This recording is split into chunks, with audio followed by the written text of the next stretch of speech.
By the middle of the 1950s, African Americans had fought and died in war, achieved success in business, attained fame on the stage, on screen, and on the playing field.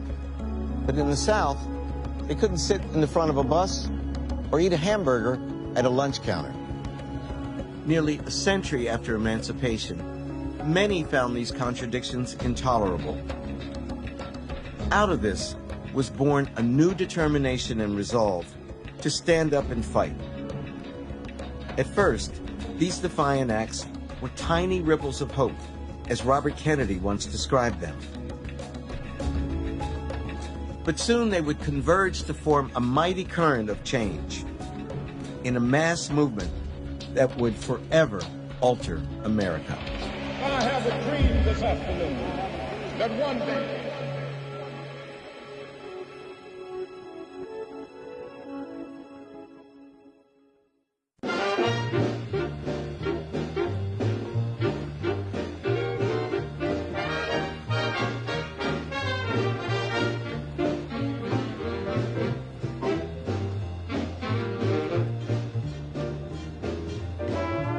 The prologue to the great drama of the civil rights movement began in the 1940s in northern cities like Detroit. Tens of thousands of African Americans migrated here, lured by the promise of a better life. Jobs in the auto industry offered many Black Americans their first chance to earn a living wage. But economic opportunity did not mean equal treatment. My dad and 99% of all blacks worked in the foundry. The foundry is the dirtiest place at the Ford Motor Company you could have at that time. There were no unions, there was no vacation time. You punched in, you punched out, and my father would come home with burns all over his face. It was just humiliating. And the foundry was where they put Negroes. And the foundry was where they put Negroes. As Black workers poured into Detroit, racial tensions mounted over jobs, housing, even access to public space.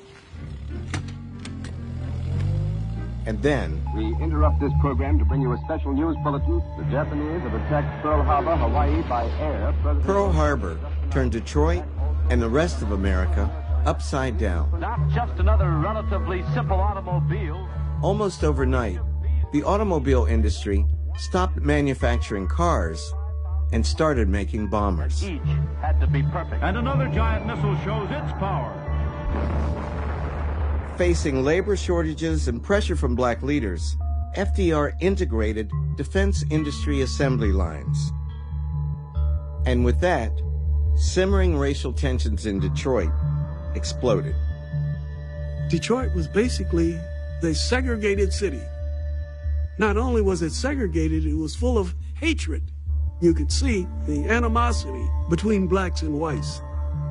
You had this mixture of Southern whites and Southern blacks for the first time being integrated because of the war efforts. And it was explosive. The atmosphere that engulfed our city.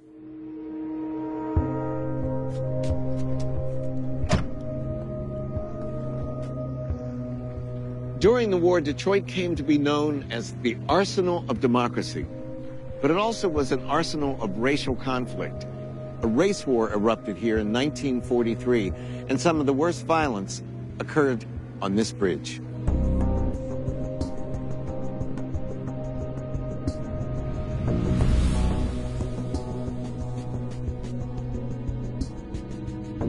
The riots broke out. Everything was in chaos, my God.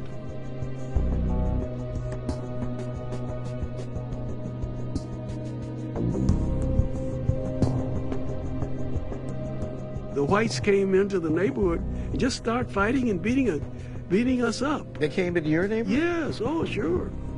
The hatred and venom in these people. I told my mother, I said, I'm just prepared to die here to save you and our family in the city.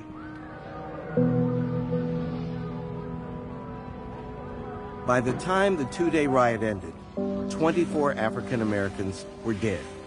more than half killed by the Detroit police.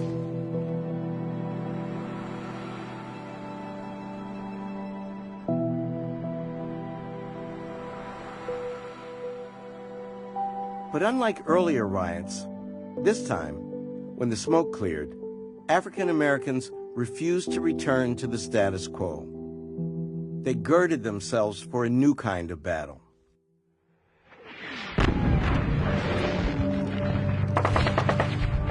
With the advent of World War II, African Americans saw a further opportunity to press their cause. Hundreds of thousands went to war with the expectation that their service would earn them equal rights, once and for all. Black men fought in every American war since the American Revolution in return for the promise of equality, but they never received the rights of full citizenship. Black servicemen and black leaders decided in World War II that they would finally force America to make good on that promise. Seizing on the spirit of the moment, the black press mounted the Double V campaign. Victory on two fronts, against Hitler overseas and against racism at home. If we are going to rally to the colors, we must make the larger society aware that it is conditional this time. Victory at home and victory abroad became the mantra of men and women as they marched off. What happened was they went overseas, made a lot of difference because they got a greater sense of themselves, right? They got a greater measure of themselves. Christopher Parker, a Navy veteran, has written about black servicemen and their fight for equal rights. A lot of these men wanted to fight because they wanted to prove their manhood. They wanted to prove their patriotism, right? They were participating in something that they thought would actually not only free them, but also they were participating in something that was bigger than them, They're right? making the world safe for democracy. Exactly. And some white troops tried to bring Jim Crow over there with them. And these black men are like, not today. We're wearing the same uniform. We're fighting for the same stuff here. Right. And we could die. That's right. Equally. And so they became accustomed to fighting Jim Crow overseas. So it was nothing but a thing, you know, when they came back. So it was a new Negro Yes. who returned from the war. Yes. Soldiers who have experienced, who've liberated concentration camps even. There is now a seriousness of purpose. We believed that the return would bring us to a world that was mending itself and improving race relations. Well, wishful thinking. Though black soldiers had changed, much of the rest of the country still had not.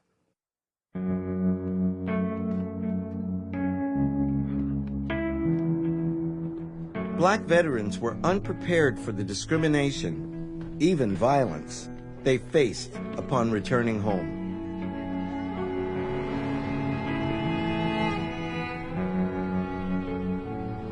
It was February 1946.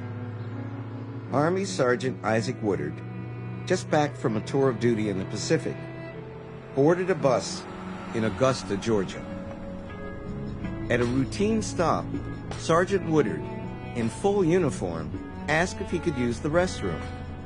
The bus driver cursed him and said no. Woodard cursed him back, demanding respect. When they arrived at the next stop, Woodard was called off the bus, where two police officers were waiting for him. When he tried to tell his side of the story, one of the officers beat him in the head with a nightstick, driving the end of it into his eyes.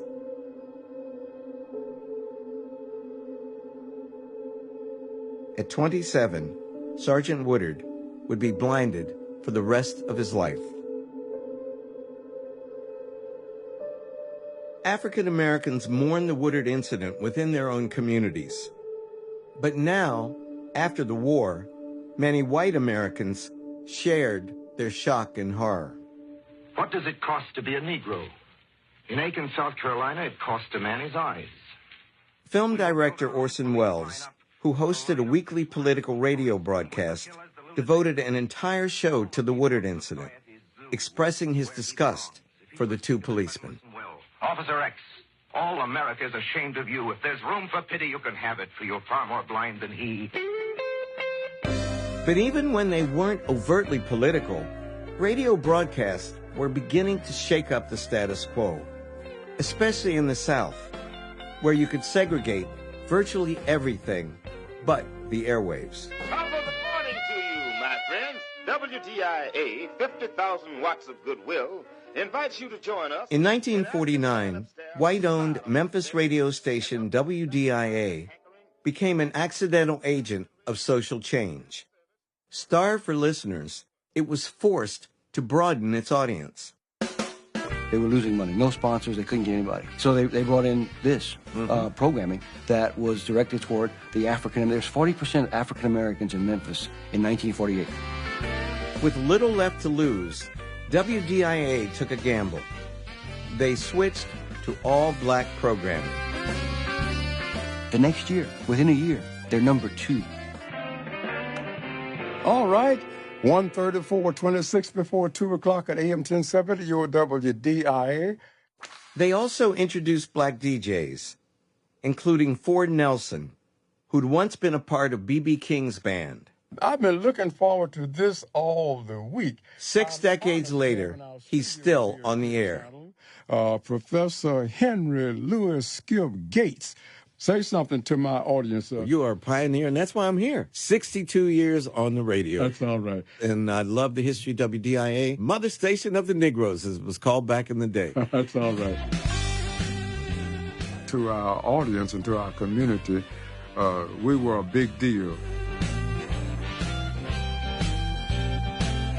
It gave the black community a feeling of pride, a feeling of involvement, and a feeling of belonging. So we were just like, heroes, so to speak.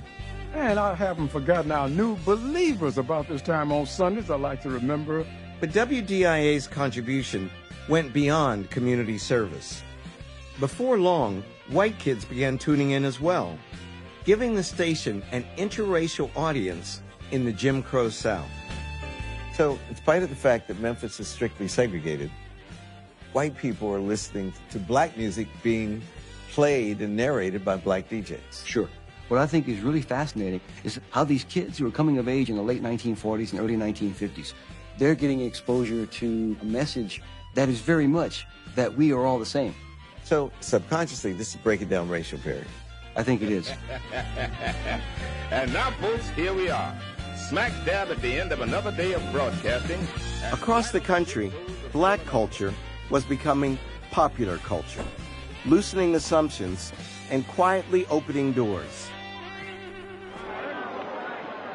Americans watched as Jackie Robinson broke baseball's color line and became the highest paid Dodger in history. When your lover decides to fly, there ain't no door that you... 5 years later, Dorothy Dandridge became the first African-American nominated for an Academy Award in a leading role. While most black stars supported civil rights, few used their celebrity for explicitly political ends.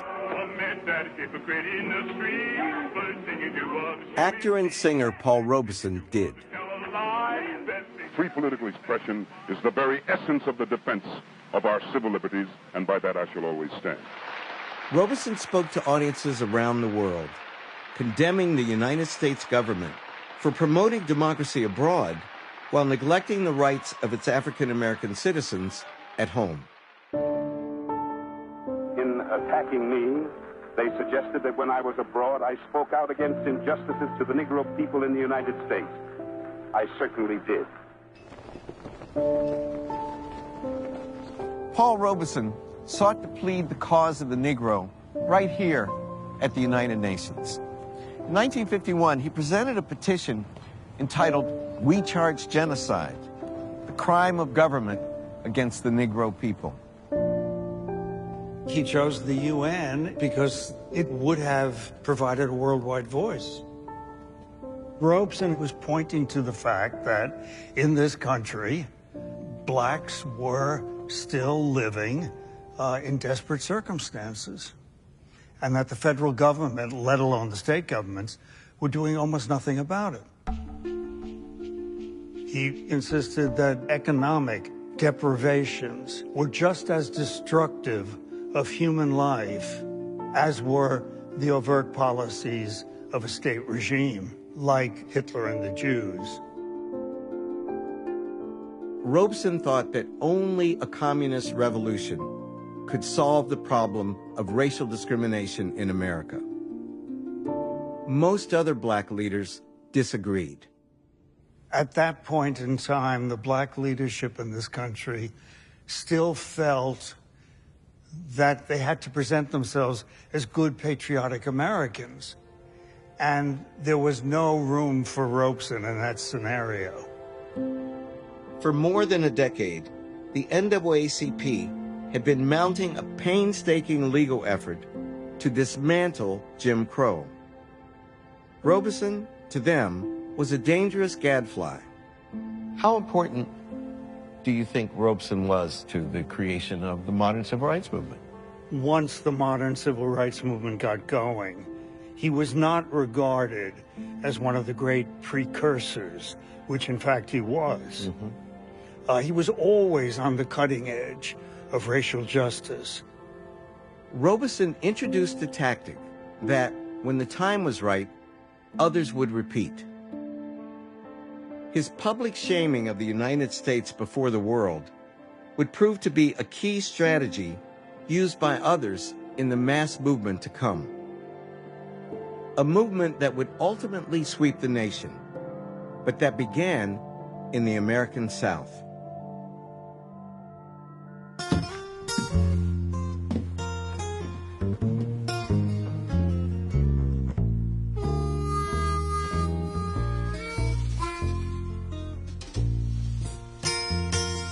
The first major battle of the civil rights movement began on a city bus in Montgomery, Alabama.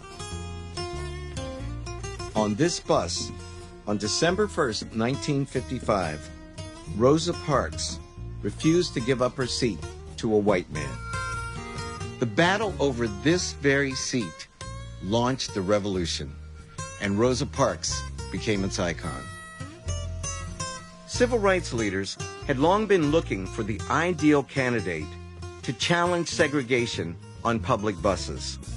Mrs. Parks fit the bill perfectly. She, of course, doesn't come out of nowhere. There had been trial runs of 3 women who were thought to be not quite perfect. So the stars were aligned with Rosa Parks, a wonderfully composed and courageous woman. Rosa Parks' dignified manner masked her long history as a tenacious activist.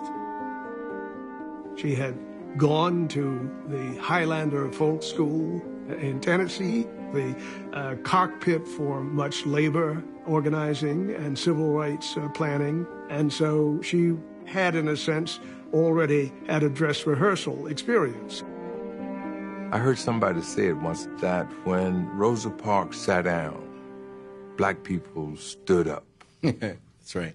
She democratized the movement. It became a people's movement at all levels.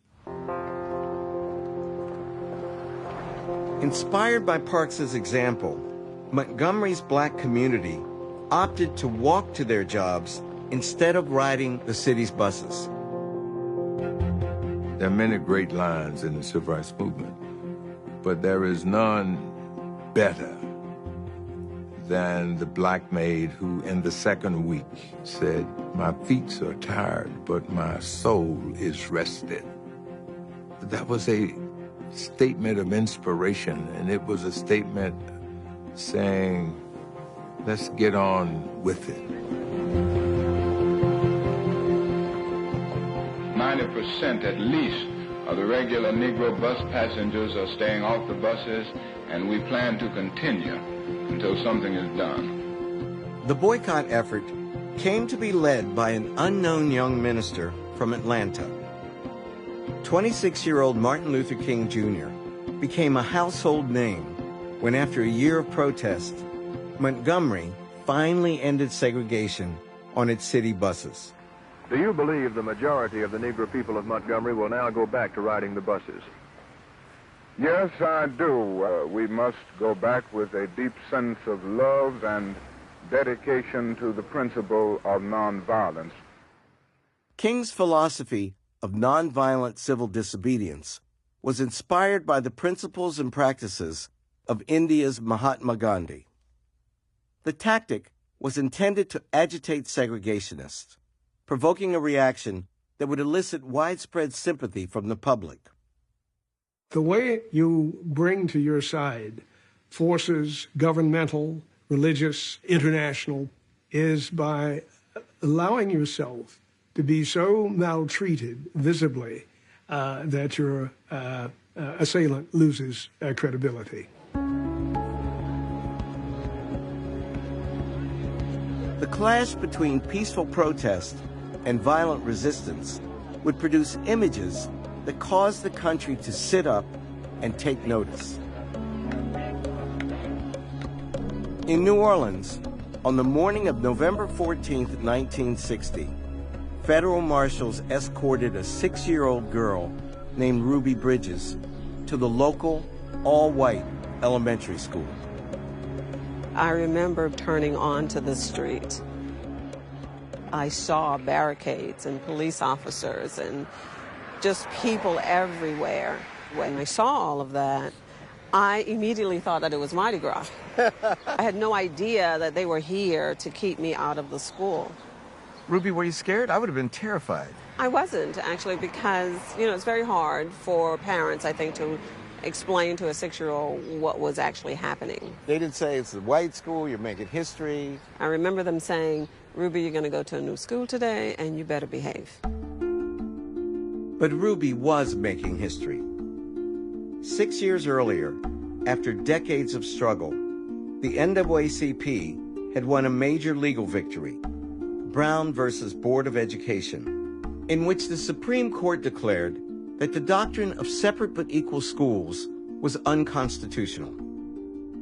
But in many places, that triumph did not translate into change. For years after Brown, much of the South simply refused to integrate. Now, Ruby would be one of 6 New Orleans children chosen to desegregate several all-white elementary schools. They were screaming and shouting and chanting 2, 4, 6, 8. We don't want to integrate. The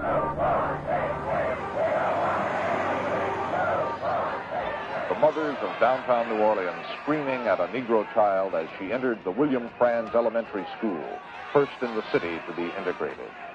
Once I got into school, all of these people here rushed inside of the building. They were taking out their children. Over 500 kids walked out of school that day. What is your reaction to the court's decision continuing integration? We don't want the niggas going in this school. Well, it's a white school. They didn't see a child. They saw change in what they thought was being taken from them. They never saw a child. If you believe the faith you lost so long ago will return upon your shore. The image of a 6-year-old child heckled by an angry mom became a powerful icon for the young movement. Ruby's example soon inspired others. There is still opposition to integration here, but integration is being accomplished. Nonviolent direct action was contagious. African American students began crossing the color line had historically white colleges and universities throughout the South. We had one thing in mind, and that was challenging bigotry and Jim Crow. We had been fit as students, even in elementary grades, to memorize. We hold these truths to be self-evident, that all men are created equal and endowed with, not women now, all men are created equal. We saw through that. And now here was our moment to challenge our nation to recognize that we are hypocrites. And this is our opportunity to try to make this right. Charlene Hunter and Hamilton Holmes desegregated the University of Georgia in 1961. We just kept straight ahead, kept our eyes on the prize, and walked through the columns. Now, I'm trying to think of other movements in which the students played such a vanguard role. Why students? Students, in one sense, have less to lose. One of the reasons I think so many older black people opposed the movement was that they had vested business interests. They had to take care of their families. They had mortgages to pay. Mortgages to pay. The parents of many of those students told them not to do this. Oh, of course. Yeah, but they went ahead. And they were afraid they were going to get killed, too. Well, yeah, that. But part of it was don't rock the boat. You know? Soon, students began confronting local segregated businesses across the South. Diane Nash was a student in Nashville when, together with John Lewis, she helped lead a campaign to desegregate the city's lunch counters. When I'm teaching my students about the history of the civil rights movement, we talk about nonviolence, they think it's ridiculous. How long did it take you to wrap your head around the genius of nonviolent passive resistance? I didn't think nonviolence would work. The idea of guns and power and violence compared to nonviolence, I thought, no, violence would work better. But what questions does this raise to us as to how we might act nonviolently? Nash and Lewis attended workshops led by the Reverend James Lawson that trained students in the tactics of nonviolence. The workshops in Nashville were the only organization that was trying to do anything to combat segregation. That's why I kept going. Now tonight we have to have one major role-playing experience. We just didn't wake up one morning and said we're going to go and sit in. We had role-playing, we had social drama. Let's send them all back to Africa. Why don't someone get these niggas out of here? Let's go. Look at that. You got all that, The training involved in nonviolent passive resistance was specific and demanding. It takes a lot of courage to be weak.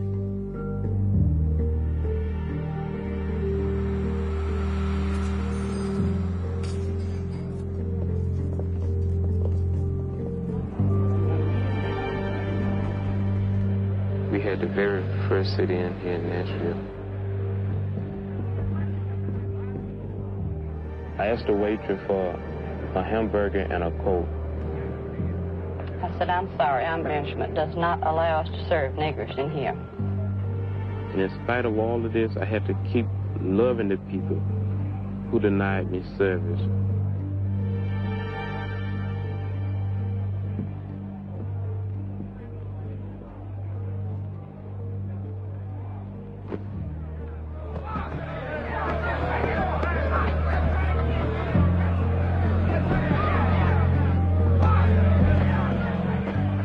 The tactic worked to perfection. Passive resistance was met with brutality. We who believe in freedom cannot rest. Forced to contend with the escalating violence, Nashville became the first major city in the South to desegregate its lunch counters.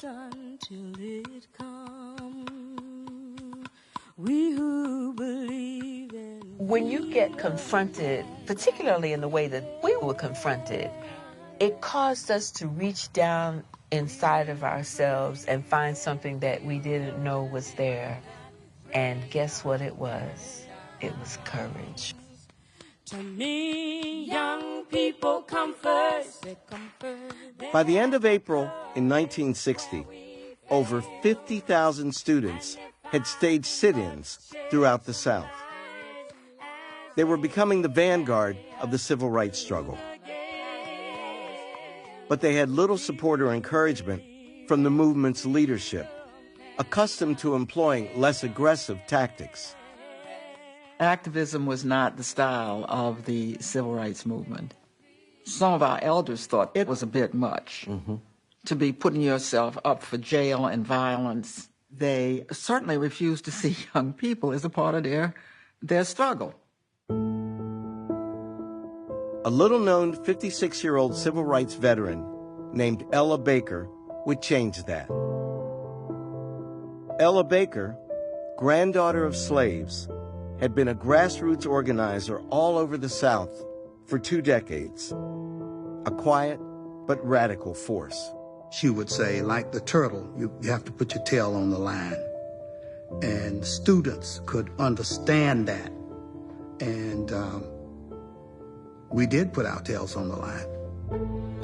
Now, together with students less than half her age, Baker helped found a new organization, the Student Nonviolent Coordinating Committee, known as SNCC. The level at which SNCC operated was the most dangerous level. It was the shock troop level. They went into the towns and the places where segregation ran amok. They were in parts of the South that can only be called terrorist. Historically, civil rights and many other movements are top-down. Mrs. Baker believed that the ultimate source of power is at the level where the people are. Up here does not direct down here. Down here directs up there. The day has come when racism must be banished. So many people of your generation, you two, describe her as this visionary force. Why isn't she a household word of the civil rights movement? Because the movement was, I hate to say this, it was dominated by ministers and religious leaders, and they didn't see a role for women in leadership positions.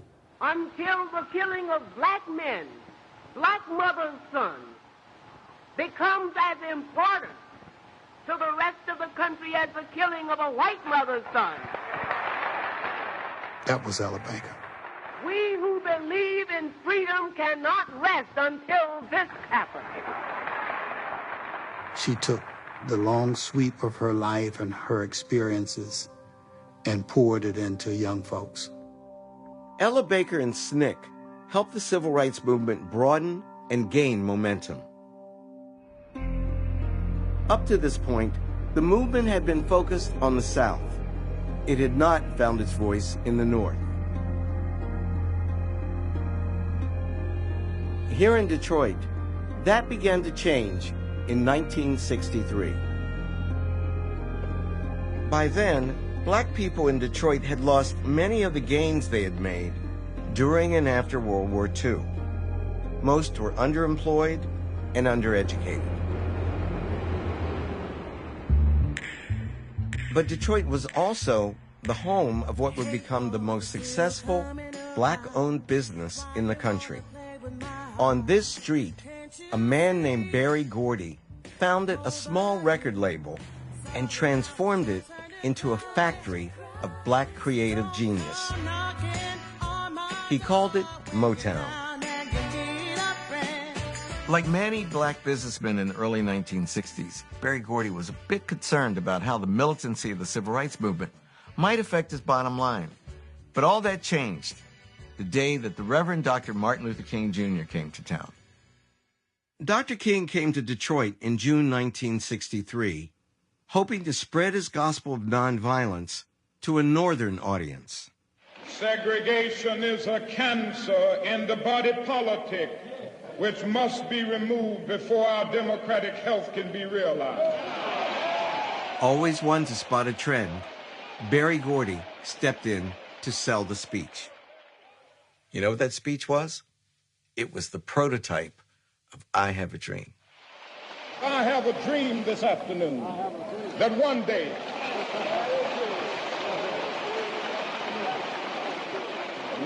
little white children and little Negro children will be able to join hands as brothers and sisters.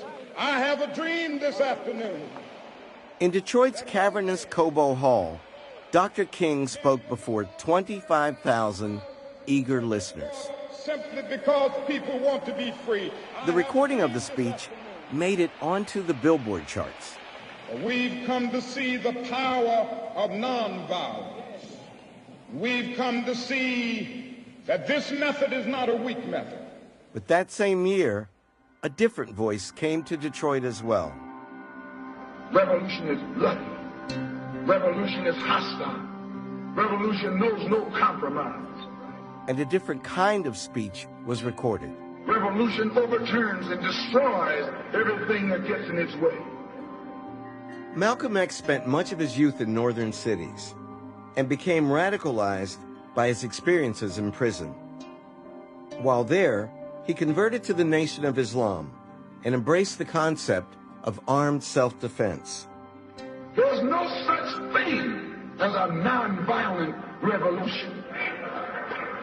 Who ever heard of a revolution where they lock arms, sing, "We shall overcome"? Malcolm X appealed to those impatient with the pace of the movement unfolding in the South. To them, nonviolence looked like capitulation. Facing police brutality, failing schools, and widespread unemployment, Northern African Americans were less interested in desegregation than in economic and racial justice. Malcolm's appeal on one level is with working class people, with the working poor, people who might be what we call underclass in contemporary America. Now, he also has an appeal beyond that as well, because Malcolm is able to articulate repressed emotions that even the black middle class and upper middle class feel. Malcolm really is black America's prosecuting attorney, prosecuting white Americans for what he's going to argue are crimes against the black community and black humanity. Whereas King serves as a defense attorney for both African Americans and whites towards each other. He's a mediator. For a brief moment, here in Detroit, in June of 1963, followers of Dr. King and Malcolm X came together, marching side by side in the Great Walk for Freedom, the largest march for racial equality up to that point. It was a tremendous, tremendous gathering of blacks, and seeing my people together like this, marching for freedom, meant everything to me. And it inspired me, because I said, my God, if we work together and realize what we can do as a community, we can break these barriers down. The Freedom March helped to change our convictions in the North. We began to see that we could play a role in the struggle. Veteran activist Grace Lee Boggs and her husband James were organizers of the march. People are not quite sure how to choose between Malcolm and Martin, and to see how both of them mattered. So on June 23rd, 1963, would you say this was a Malcolm city, not a Martin city? There's a lot of sentiment in the city that King was a little naive and all that sort of stuff. I mean, we were so sophisticated. Why was he naive? Because he was Southern, or because of all this nonviolence? I don't think we really recognize the philosophic meaning of nonviolence. It took us a while to do that. So King was ahead of you? Yeah, in essence. Oh.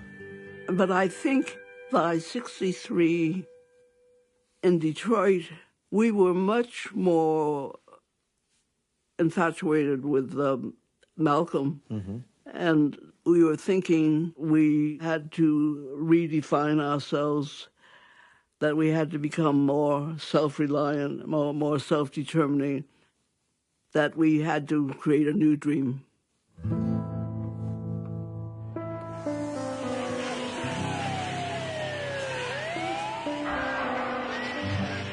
For the next few years, however, Dr. King's nonviolent civil disobedience continued to dominate civil rights strategy as the movement spread across the country.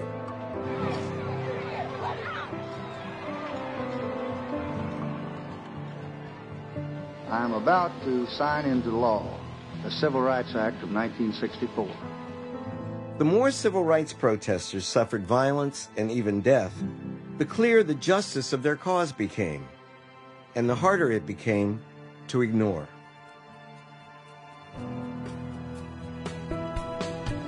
The civil rights movement reached the climax on March 7, 1965, when a peaceful march for voting rights from Selma to Montgomery turned into what would become known as Bloody Sunday.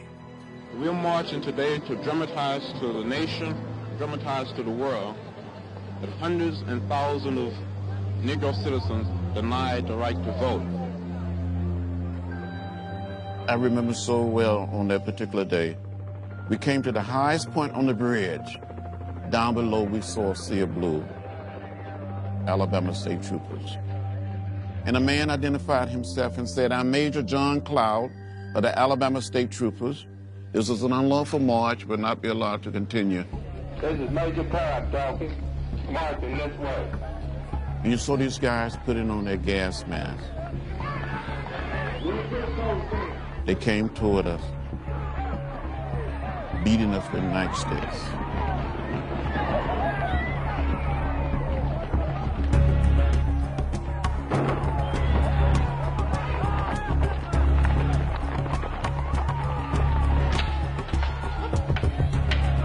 I was hit in the head by a state trooper with a nightstick.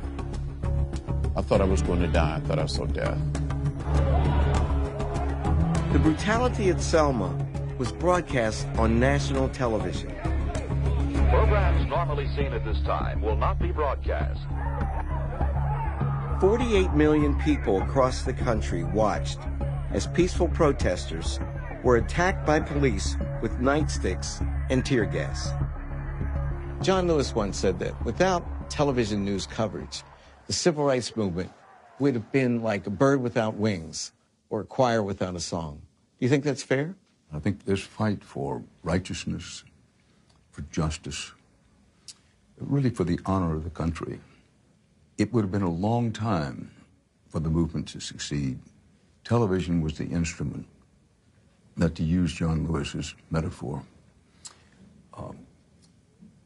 had people hear the choir. This is Highway number 80, Selma to Montgomery, Alabama. Once our people were totally and terribly brutalized here. And by transforming the movement into a kind of televised morality play, Dr. King was able to appeal to people of faith across the country, many of whom began to join his cause. What's extraordinary about nonviolence is that nonviolence helps you get the clergy leaders, whether Catholic, Protestant, Jewish, Muslim, the kind of alliances that were needed.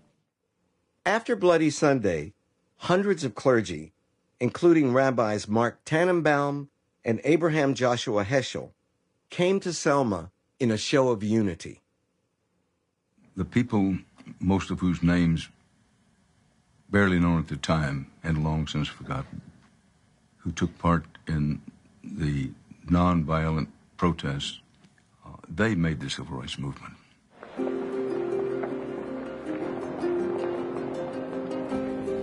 The outrage following the brutality in Selma incited demonstrations in over 80 cities across America.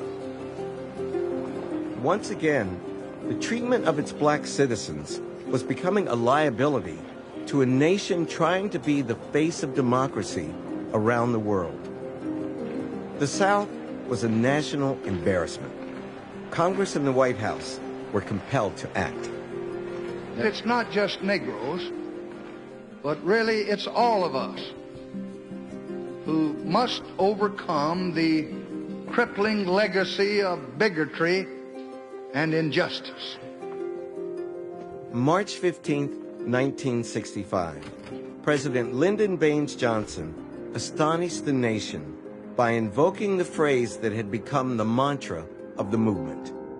And we shall overcome. I watched that speech in our living room on our little black and white TV with my parents. Even then, at that age, tears came to my eyes.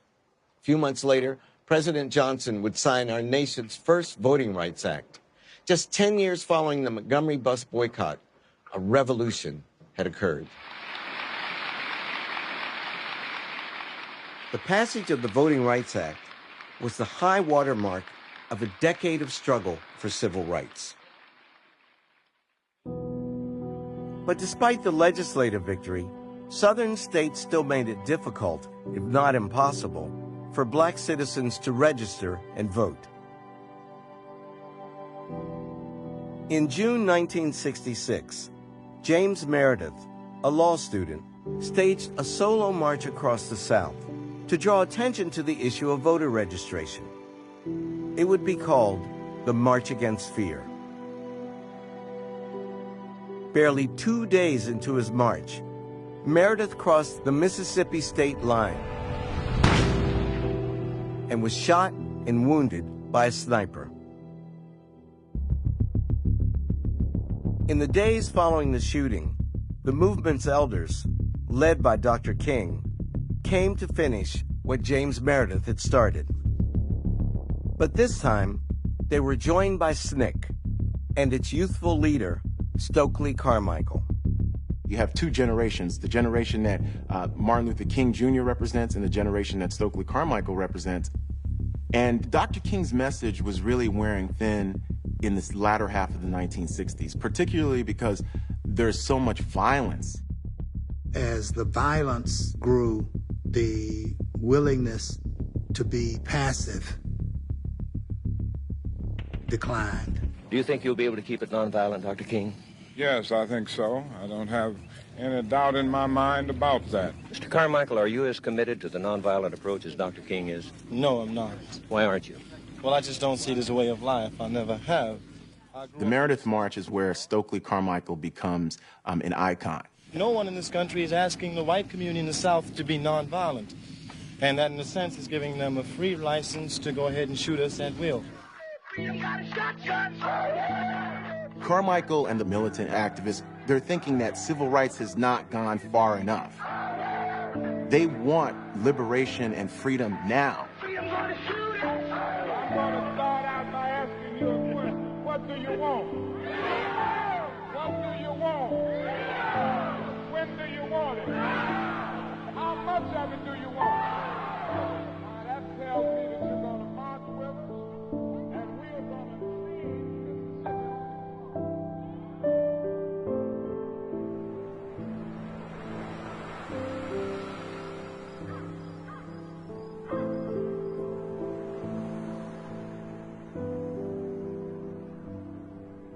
We're here in the heart of the black community in Greenwood, in the deep heart of Mississippi.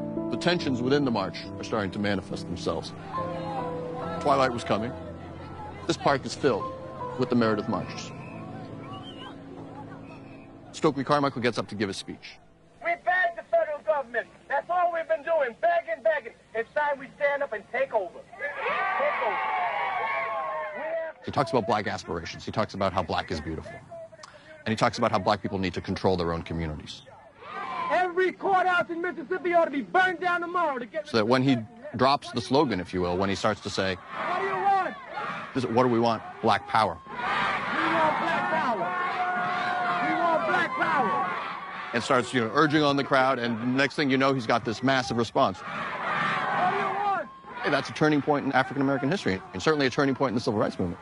I saw it that night on TV with my mother and my father, yeah. What did it feel like? Oh, it was electric, man. I got goose flesh. You knew that it was like the top of your head was about to come on. Activists had expressed a lot of these ideas already. Yeah, black power... Not in my living room. I never heard it before. I went like, wow, man, like a nuclear bomb going off. Black power, By the next morning, the whole nation is talking about black power.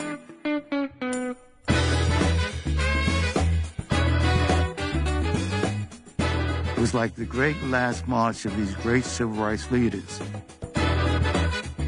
And because of that dynamic going on between the different parts of the movement, there emerged, like it was a process, emerged a new movement. The new movement was a black consciousness, black power movement, which was not just political, but it was a psychological break from the past and saying we are moving to a new day, a new change, and we're going to do it on our terms.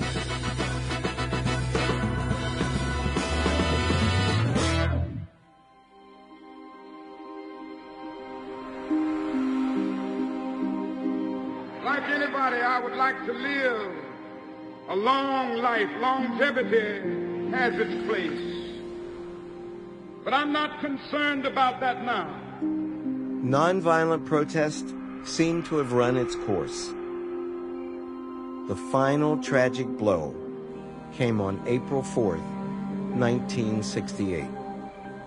And I've seen the promised land. I may not get there with you. Less than 2 years after the March Against Fear, the apostle of nonviolence would be felled by the very violence that he had spent his life opposing. So I'm happy tonight. I'm not worried about anything. I'm not fearing any man. Mine eyes have seen the glory of the coming of the Lord.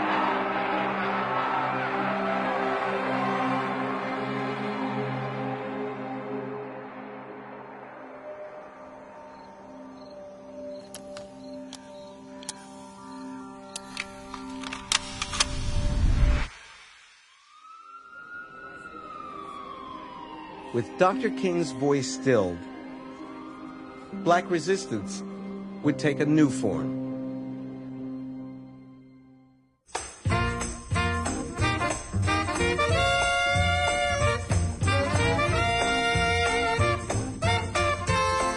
Next time on The African Americans, a new generation speaks up. Don Cornelius, his master plan was to change the lives of black youth. And the dream comes true. We did it. They said we couldn't, and we did. Yeah. The African Americans, Many Rivers to Cross. The African American story continues online at pbs.org/manyrivers with streaming video and more. The African Americans, Many Rivers to Cross is available on DVD for $34.99. The companion book is also available for $34.95 plus shipping. To order, call 1-800-336-1917.